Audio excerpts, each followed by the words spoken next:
Hello everyone, শুভ সন্ধ্যা সবাইকে। জগদ্ধাত্রী পুজোর অনেক অনেক শুভেচ্ছা। তো আজকে আমি এক্সপ্লোর করতে এসেছি আমাদের যে পাড়ার যে প্যান্ডেল, আমার বাড়ির ঠিক পেছনের যে প্যান্ডেল, নিজ কয়রাঙ্গা দেশবন্ধু ক্লাবের যে প্যান্ডেল হয়েছে, তাদের এবারকার থিম হচ্ছে মায়ের হেসেল। তো সেটাই আজকে তোমাদের দেখাবো আজকে। তো চলো, এই হচ্ছে প্যান্ডেল।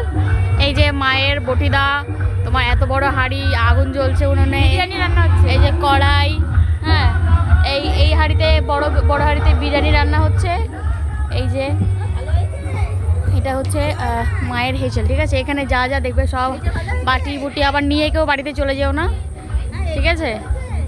কেউ বাড়িতে নিয়ে চলে যাও না। এখানে হাতা খুন্তি থেকে বাটি থেকে শুরু করে সব আছে। চলো,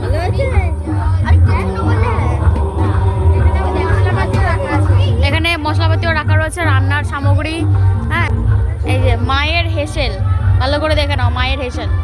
সব রকম মশলাপাতি এখানে ঝোলানো রয়েছে, কেউ কিন্তু নিয়ে চলে যাবে না একদম, ঠিক আছে। এই যে এগুলো সব স্টিলের, বাড়িতে নিয়ে চলে যাও না কেউ।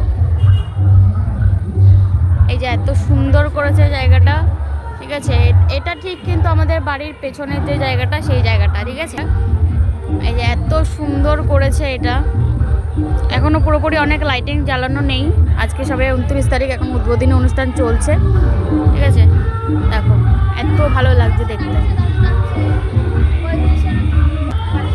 বড় বড় হাড়ি।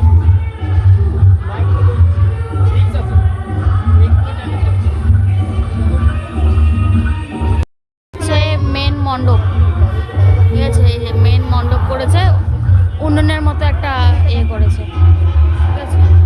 এখনো পুরোপুরি কাজ চলছে। এই যে ছোট্ট একজন শিল্পী আমাদের পাড়ার, ঠিক আছে, ও আঁকছে, খুব ভালো আঁকে। আর এখন এইদিকে কাজ চলছে। এই যে মা, ঠিক আছে, এটা হচ্ছে মায়ের মূর্তি, এখনো সাজানো হয়নি, সাজানো বাকি। যেহেতু মায়ের হেসেল, তো সেরকমই ডেকোরেট করা হয়েছে আর কি। মূর্তিটাও সেভাবেই সাজানো গোছানো